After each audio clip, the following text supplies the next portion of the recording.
kind of highlight that I was kind of excited about this week was the script was turned in for the Batman 2. Kind of long rumored that the movie's not going to happen, and there's beef, or like James Gunn doesn't want to have a conflicting Batman for his universe, and blah blah blah. Well, the script has been turned in. That doesn't necessarily mean it's going to be made, but it's definitely a good sign that it probably will.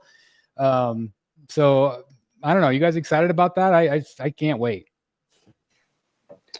I mean, I can't wait, but I mean, who knows how long we're going to have to wait. If all that we're up to is a script being turned in, we're going to see this movie in 2029. I'm saying 3 years. I bet we'll see it.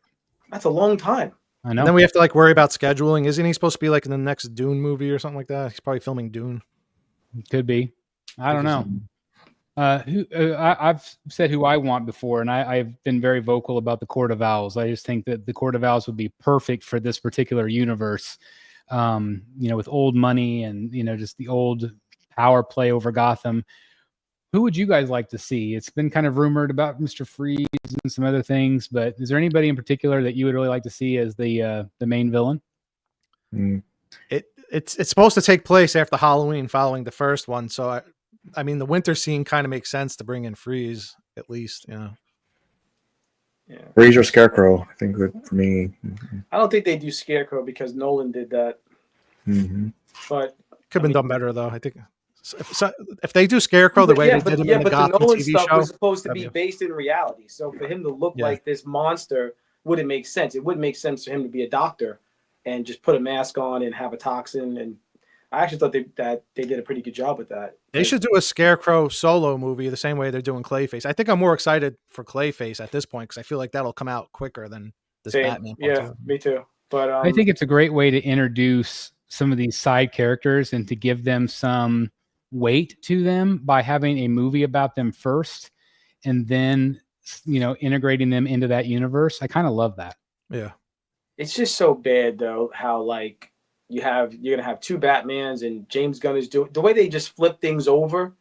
We'll watch it all, but it's so jumbled up, because the first Batman was so successful, so we're all people like us are clamoring for this second movie.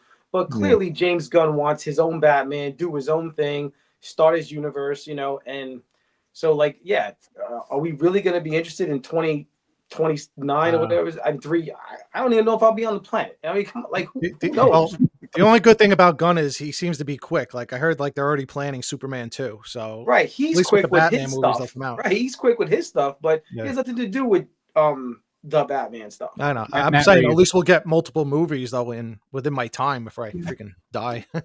Well, let's hope anyway. That's for sure. How about you, Jimmy? Is there anybody in particular that you would love to see them bring to the screen?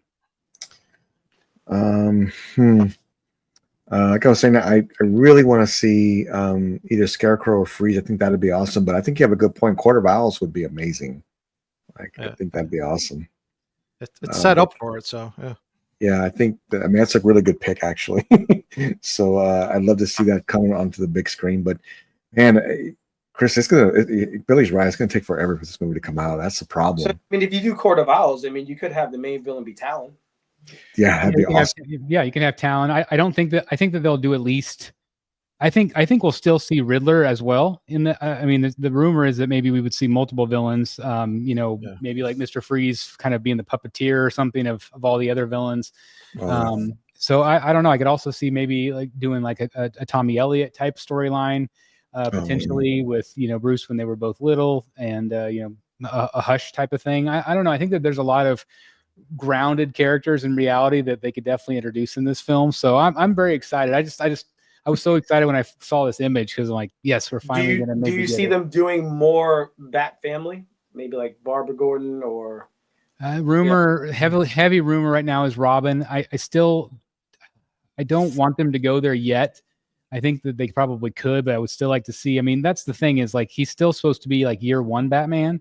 And so I don't want him to get too far ahead of themselves. I don't think that they need to do that yet. He's going to look like Dark Knight Returns. He'll be like 50 by the time they film it. Yeah, I know. And that's the problem is they do have to get him. They have to keep him going. Actually, sure. I think I read somewhere that that in 2022, when Robert Pattinson did his movie, he was older than when Christian Bale did Batman Begins. Yeah, I think I read. He just that looks young. Yeah, that's right. He's too young of a Batman for the Court of Owls. It's after the Penguin and Joker. They should. Again, I don't think they can really go wrong either way, but I guess we'll see. So, like, how far into the future do they jump though? Like, do they just pick up after the Penguin series? That's what they. Even though it's big, I mean, obviously they can do whatever they want, but are they gonna make it seem like, well, it's been however many years? Because actually, it would be like almost a decade before this movie comes out. Yeah, from the first time. I don't know. I assumed it's going to take place like right after the Penguin stuff happened, because the Penguin's supposed to have a certain number of scenes in the movie as well. Maybe they'll change it now that there's supposedly won't be a Penguin Part 2 on TV. I don't think Colin's coming back for that. Oh, I hope that's wrong, because that was such a phenomenal show. He was supposed to be somebody else. Sounds like he didn't like putting on all that, prosthetics. It's supposed to be like Major something or another. Like he's supposed to take another. Hey, he'll put on the prosthetics again if they offer him enough cash, right? Pay him right. Yeah. I really don't even think it needs a second season. I mean, it kind of, the way it ended, it was like, all right, let's get into this second movie, Yeah. Yeah. I agree. I don't think they necessarily need it. Do a different character. Yeah. So yeah.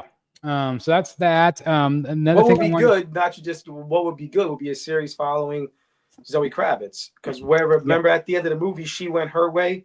Mm-hmm. He went his way, kind of like following her and seeing what she's been up to for however many years. Not just Zoe Kravitz, but what they implied was, of course, Sophia Falcone. And so I could definitely see them doing a series with the two of them, because they're obviously there. Yep. It was revealed that they're family. And so, which again is straight out of Hush, which I love. The Long Halloween. So again, they're definitely dipping their toe into some of my favorite stories. So that's really exciting. Hey guys, you know how much I love my Red Wolf collectible slab stands. Well, they have something brand new for you. This is a CGC frame. This thing is super well built. It's got really strong magnets and foam pads that is going to protect your CGCs when you put them inside. It also has a holder, which looks great on a desk or a desktop. It looks fantastic. And then of course, all you do is you pop it into place and then you snap the cover on with the magnets. It looks fantastic. It's got texturing on the outside. It looks clean. It looks sleek. You can also hang it on the back. It also has protective corners to protect your walls. This thing is absolutely amazing. It looks fantastic. I cannot recommend these enough. I think you're going to absolutely love them because of the clean look. I love what Red Wolf Collectibles has done with this particular display item. And of course, if you use code STATUE at checkout, it's going to save you money. I cannot recommend enough. RedWolfCollectibles.com. This thing is absolutely incredible. Hey guys, thank you so very much for watching today. And if you're new here, please hit the subscribe button right here on the screen and check out these two awesome videos. I think you're going to love them. And also please join us on social media, Facebook, Twitter, Instagram, and TikTok. I would love to have you join in all the fun. Thank you guys so very much for watching. See you in the Batcave.